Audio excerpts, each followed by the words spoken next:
first guest on today's Big Blend Radio Toast to the Arts and Parks show is Lorenzo Vigil. He is the Park Superintendent at Fort Union National Monument, which is up in northern New Mexico. And I'm very excited to have Lorenzo back on the show. He's normally on talking about arts and on with a show that's with an artist from the National Parks Arts Foundation residency. But today we're going to really focus on the history of this fort because it had different stages. It's also part of the Santa Fe Trail. It was a very important place in regards to history of the Southwest, which ultimately connects to the rest of the country. I encourage you to go to the website. It's nps.gov/FOUN. So welcome back, Lorenzo. How are you? Oh, I'm doing fantastic.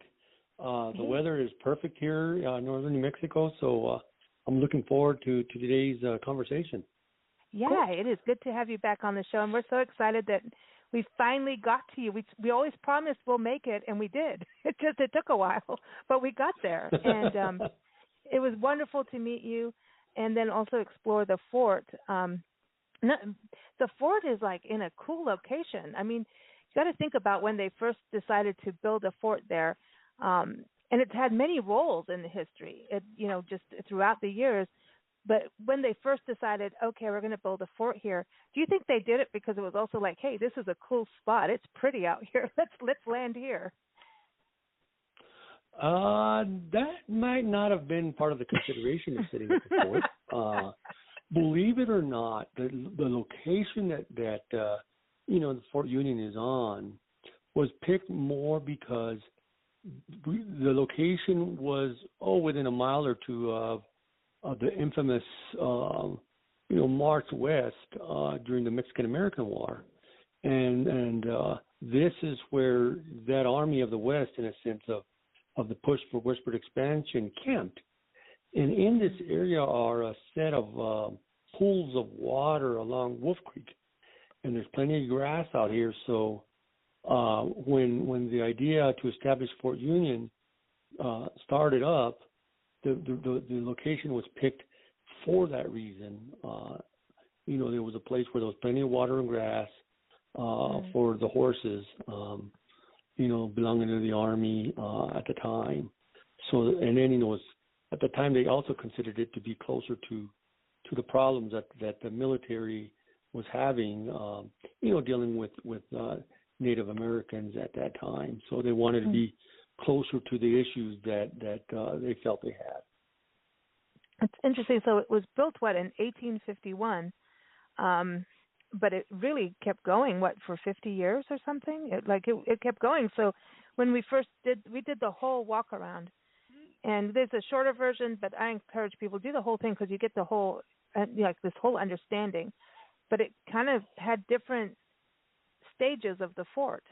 This was like the beginning and then the middle. You know what I mean? It's interesting to see it change over the years as you walk around. Yeah, well, and I think a big component of that was just what the West was undergoing. One of the things that we say about Fort Union was, it was set up, it was a federal presence out here in the West. That's what it established. Whether it was desired or not, and that's kind of like this innocuous comment of why desired or not. Well, desired because that's what the new Americans and Americans settling in the West wanted, this federal presence. But then on the other side of the desired or not was the military's policy and the government's policy against Native Americans. So a place like Fort Union is so, I don't know, I like to say there's the good and the bad of a place like Fort Union, because you have families and folks that came west through the military. And after their military time was over, they settled in the area. So for them, places like Fort Union is a good place. But for the folks that were on the other side of what the policy of the fort was, it's a pretty dark place. It has a dark history also. So that's something that we deal with, and it's something that we want to make sure that people understand, that a place like Fort Union had multiple, multiple roles. First off, establishing that federal presence right after the Mexican-American War, and then later on serving as a presence for the Civil War. And then at its tail end of its history, I just felt that the history just got darker and darker because it began to serve as a way station for children being pulled out of reservations.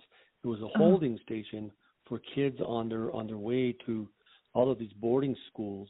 You know, it was kind of like a changing of culture. And, you know, at that point, you know, today we say it was forced. And, you know, back in the day, they said, oh, we're just helping them. So, you know, it has multiple stories and roles here at Fort Union. And it's kind of similar. Sorry, go ahead, Nancy. I was going to say it's kind of similar to when the British colonized Africa and they decided all Africans have to have their hair cut and take off any of their paint, facial markings, and go to school and be Christian. It's kind of like that. Oh yeah, and you know, but that's the thing, you know, we want to make sure that we touch on all those stories. Some of them are fairly controversial, and we just don't want to short those important stories because then we're not doing our job as a national park. So you know, we take the good with the bad. Yeah. You know, of course, we had African Americans here, slaves also, and then also we were one of the first posts in the West that had buffalo soldiers.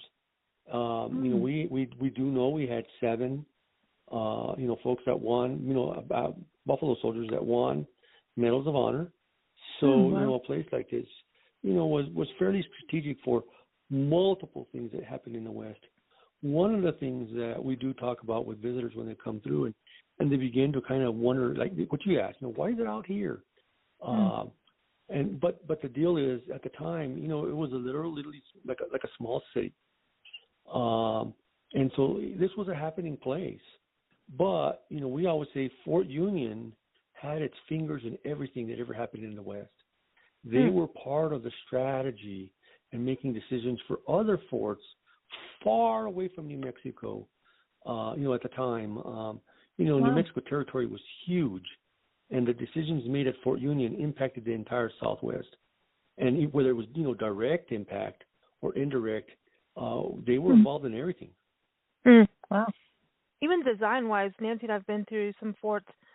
In Yuma, there's Fort Yuma, which is actually on the Cochons reservation. And if you go, or / California, it's just everybody's kind of touching each other there over the Colorado River, the lower river. And so you don't really see the remnants as much, but when we were in up in, it was southeast Arizona, the fort out there, that was you can kind of see the same adobe style, and then Fort Bowie, but also, or Fort Bowie, however you want to say it. And then when you go up, like we went to Fort Churchill in Nevada, and they kind of seem it's like the same kind of design with the adobe. And I know they try to do some restoration, but they can't go all the way with it. But it was all that time frame. So adobe was really a big part. And it was interesting being at the fort with you, where seeing it looks like you don't want to recreate it, right? But you're trying to keep it so it doesn't fall down. Some of the ruins. Yeah, and that's a big task, you know, that preservation of the ruins of what's left over of the fort. You know, we do a really good job of maintaining, you know, those remnants. We do have a program where, you know, we come through and try to put a shelter coat over the original adobe, and then we cap the top of the walls with sacrificial adobes so that we can have the majority of the fort still continuing to stand. You know, it's a very difficult process, and the reason for that is, you know, adobe is dirt, you know, literally. Yeah. And, you know, every time it rains or snows, it does have an impact. So, in a sense, we're kind of fighting this losing battle, but, you know, we're keeping up with it right now, and we're really pleased. And a lot of these techniques for preservation for adobe come from Fort Union or you know, Park Service locations that do have adobes. For us, you know, when the fort was first constructed, it's one of 3 forts built right here. So, you know, the first construction of the first Fort Union from 1851 to 1861, it was built entirely out of wood, you know, logs. And the logs were never debarked. And so the buildings rotted away pretty quickly. Wow. Lots of bugs, and people didn't want to live in them. Then we know in the 1860s, early 1860s, you had the Civil War, and Fort Union was a target.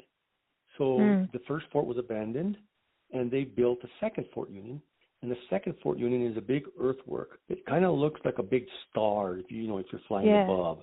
It's one of those Napoleonic War design forts, where each point has demi-lunes, and they're trying to direct you to be in between the points of each star so that you're caught in a crossfire. It never saw battle because we know that down in just north of Santa Fe, near Pecos, New Mexico, the Battle of Glorieta happened there. So the Confederate troops never made it to Fort Union. So that second Fort Union was fairly quickly abandoned, and then the third fort was built. And at that time, they decided to build it out of adobes. And the reason being is there was really no other, building material around. So the soil had the natural amount of, silt and sand and clay to make proper adobes.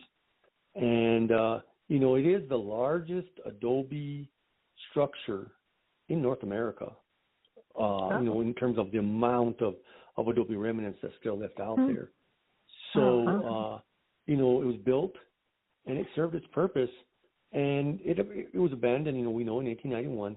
But the reason why the fort fell apart so fast, in a sense, is because it was raided for its building materials. Local people would come down and take the windows out, and once you pull the roof off of a structure, it's going to fall apart really fast. So that's kind of what happened to Fort Union. The roofs were pulled off, and of course then they exposed the adobe fairly quickly, and just kind of just disappeared with every rainstorm. Yeah. Wow. And in keeping it up, I mean, you've got to think what life was like there, because it gets windy in the Southwest. I don't care if it's Arizona, the desert of California, New Mexico, Texas. When the winds start, the winds decide I'm going, and we're going full force. So that had to be something too, just to be living out there in those conditions. I mean, you're living in mud, and yet at the same time, hey, let's put officers' uniforms on. You know what I mean? And women wearing those like heavy clothes, and it just is so interesting to go to places like that, because it's like a little city, and that's what Nancy and I were like. This is like being in a. It is a town, basically. Yeah. Because you have a hospital, you have the laundry rooms, you know what I mean, the laundrette. You have you have the jail, which is tiny. But you had all these different areas. And you also had and I wanted to ask actually earlier when we were there, when you go to the very end, before when you walk the one side, you go on the left, right, when you do the full tour around, and then you go, don't ask me directions, I need to go to a compass, but you take a right, and you're going on the perimeter of the fort. There's like a sunken area in a circle. Was that a well that they had there? Mm-hmm. No, those sunken areas are all cisterns. Fort Union had a very viable and working firefighting system, and the cisterns would store water for the firefighting. There were plenty of wells here at Fort Union. We counted, I think, something like 16 wells. Wow. The water is pretty close to the surface, so they're digging down probably 60, 70 feet and hitting water, so there was plenty of water. But yeah, Fort Union is pretty unique when you come out here. Those walls were whitewashed inside and out, so they were, it was really good looking. A white fort out in the middle of the plains. They used to haul ice down in the winter and store it underground, and in the summer you could have shaved ice, in a glass. The officers. So it wasn't as terrible as it sounds. But Fort Union was known as Fort Windy, which I think the day you guys were here, it was windy. Yes. So it doesn't ever go away.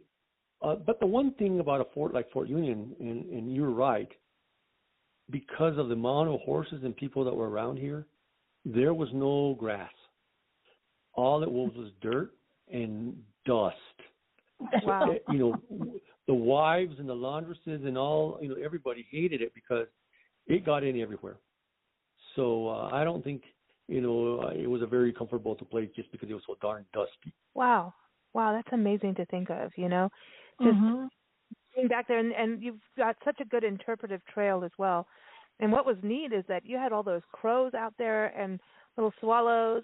So it's a good birding destination, actually, because you do have the grasslands, too. Is that something that the Park Service, cares about, too? Because it's almost like the grasslands are disappearing like our wetlands across the country. So I really liked being out in your area because it was like being out on the prairie, and you don't really think that when you think New Mexico, but you have a prairie out there.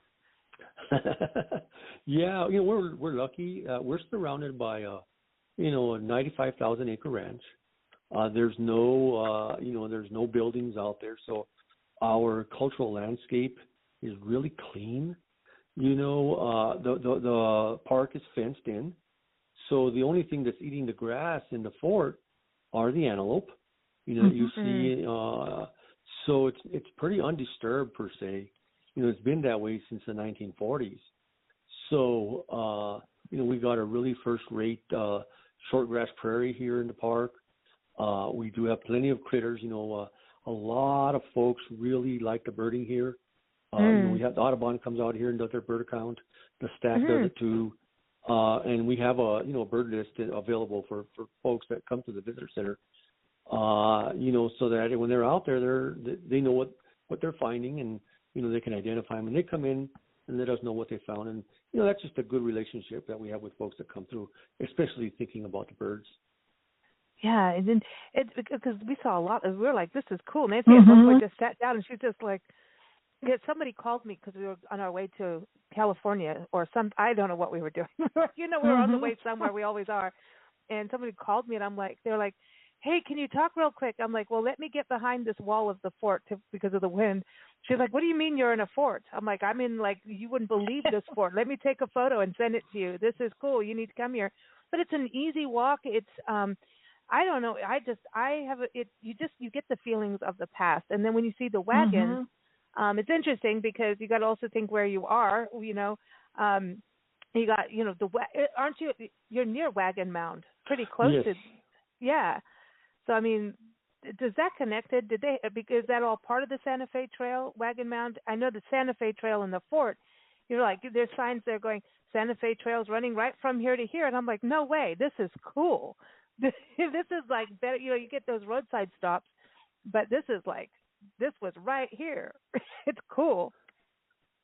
Yeah, and we work closely with Wagon Mound. I'm going to say a few months ago we had a gentleman, Red Steagle, come through, and he's part of the state parks in Texas, and they were doing a production on the Santa Fe Trail and Fort Union and Wagon Mound, and they did a short little video here and a short little video over at Wagon Mound, and they were going to put it on Texas has a production that they kind of like PBS, and they put it together, and they were going to do a video on that for the citizens in Texas.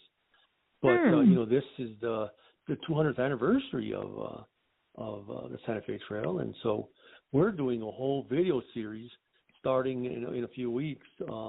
And based on this 200th anniversary of the Santa Fe Trail, and it's called Tales of the Trail. Cool. And we're really excited about that video series. Awesome. Just to get more information out there about the Santa Fe Trail. Wow. And so, it's pretty exciting. The fort has undergone a transformation of pretty much everything the visitor touches and sees and wants to learn about Fort Union.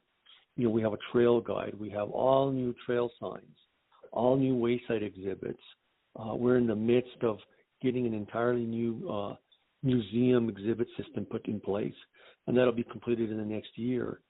So when, if visitors haven't come by and they come by, another year, they're going to be totally blown away by the complete change of what they see and touch. And we're just so excited about that. That's awesome. I know, this is so cool because the Santa Fe Trail, we've done quite a bit of it. Quite a bit, actually. Even if you take old Highway 50 across the country, you hit a lot of the Santa Fe Trail. We've done it in Santa Fe, obviously, with you. We slept on the Santa Fe Trail under the full moon. Does that count, yeah, that was Lorenzo? Cool.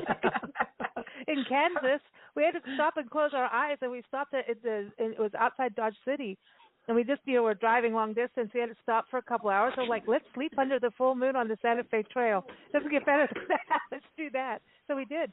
But Nancy, we need to make a map. I think we need to make a new map. I know. Mm-hmm. This is dangerous when people like you come on our shows because we create more work. Now we're going to do a map of all the places we've been to on the trail.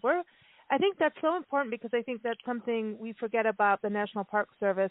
We know the national parks, there's national monuments, historical parks, but we forget about all the, the scenic rivers, the scenic byways.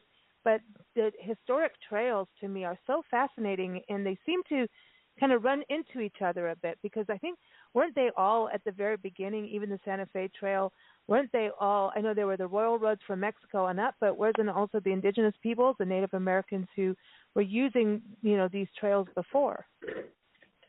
Oh, yeah. I mean, you're 100% correct. The Santa Fe Trail just didn't start all of a sudden because William McNell came west. It was already a trading route that had already been established. So, there was no invention. It's just how, Americans and us, when we're looking at establishment of some of these things, we want to tie it with something we know or that feels good. And so, the Santa Fe National Historic Trail is a component of that. In Santa Fe, the Park Service has the main office for all of these national trails, from the Oregon Trail and those things. So, it's pretty darn exciting. Yeah, it is. I wonder, back in the day when people were traveling on the trail, if, like when you go down Route 66, there's all those Burma shave signs, and there's a whole lot of funny signs to look at. Can you imagine, like, if you're going down the Santa Fe Trail and you're walking next to a covered wagon, and then there's a sign saying, "Get your shaved ice here, only 5 miles." At Fort Union. You can go to Fort Union in summer for your shaved ice. Yeah. No. Well, only a few people were eating the shaved ice. Yeah, the generals, right? You had to be up there. Well, the officers for sure. Officers. Yeah. Wow. Oh, but it's interesting. Now, one of the photos I remember standing and reading about this. They kept like the alcohol and ammunition away from the actual main part of the fort, right? Because they were scared that somebody would go, "Let's go and have a drink and play with the ammunition," or something, right? At the beginning, when you start the very beginning, the oldest part of the fort, they have this like way back here. They kept the ammunition away from the actual fort. Was it because the people would have like, "Oh, let's have some, whiskey and go play with our guns," or was it really just in case something happened that it was in a safer place? Yeah, I guess so. Places like Fort Union are just, and I'll probably go a little off of your question, on a little bit of a different tangent. Places like this, they're just so different, and they impact so much. When Fort Union was being established, there was a big push for that to happen, and a place like this, it provides security, but who's on the other side of the security per se? Who do we fear? And so, I guess that's a component of it. It is about who do we fear, and what could happen, the what ifs, Yes. And it's interesting, Fort Churchill too. Nothing ever happened there, but it was like this important spot for the Pony Express Trail. So it's this. All these things happen, and are part of, it's part of military history for sure, especially with this being such a hub. But for folks traveling through New Mexico, what's really cool is your by Pecos, which we need to get to. We didn't manage to. We had to come say hi to you. So we're like, we didn't get to Pecos, but I feel like we should probably do both on the same visit to get a full picture. If we do both parks. Yes. Yeah, and part of it, we're connected through the Santa Fe Trail, and we're connected through the Civil War more than anything else, us and Pecos. So, yeah, those are the connections that we have. Oh, yeah, the Civil War, too. Yeah. That just seems so odd. You just don't think Civil War in the West. Yeah. Well, we got the Civil War site here in terms of the second fort. It sits in about 60 acres, and then of course, the battle was down at Pecos with troops from Fort Union. So there's that tie, and then the Santa Fe National Historic Trail goes from through Fort Union on its way to Santa Fe, and of course, right where Pecos National Historical Park is, there's the pass that all the wagons had to funnel through. So, when you're at Pecos, the trail goes right through the middle of the park. Wow. But that's what blows my mind about it. It's like, you see where it went through, and what I was trying to envision, what was it like? Were people riding, right through? Were they bringing their wagons through the fort? I was just, is my timing off here? Because the trail was before the fort, right? I'm totally way off. I'm off. See, this is why you do need to know your dates in history, because you don't want to be like Lisa. Because I just it all happened here, but not all at the same time. So it was the trail before the fort. So, because I was thinking you couldn't just show up with your wagon and say, hey, I want to set up camp at the fort. You couldn't just do that unless you were going to do laundry, right? And that didn't happen.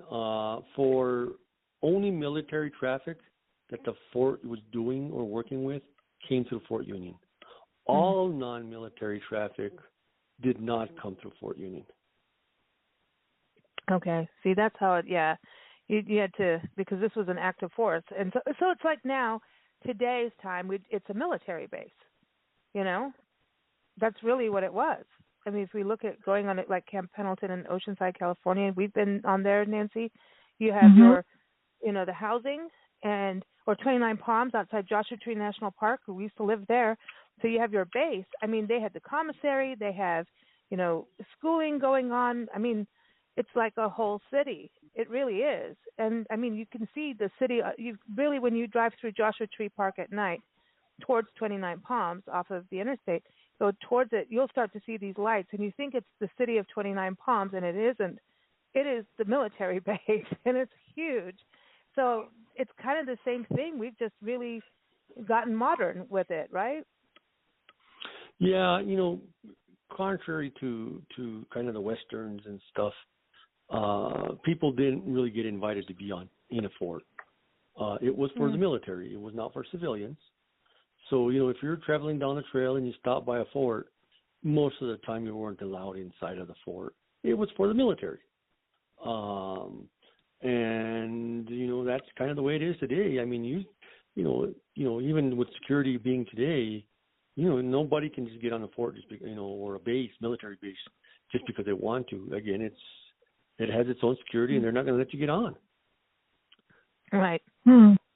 Yeah. So that's interesting about that too. So when people go to New Mexico, in your area, northern New Mexico, you've got Santa Fe, of course, which is also part of the trail, Pecos. The one thing we saw was even being in Albuquerque, you guys have a lot of parks, National Park Service units in New Mexico. You could spend a month going to all of them.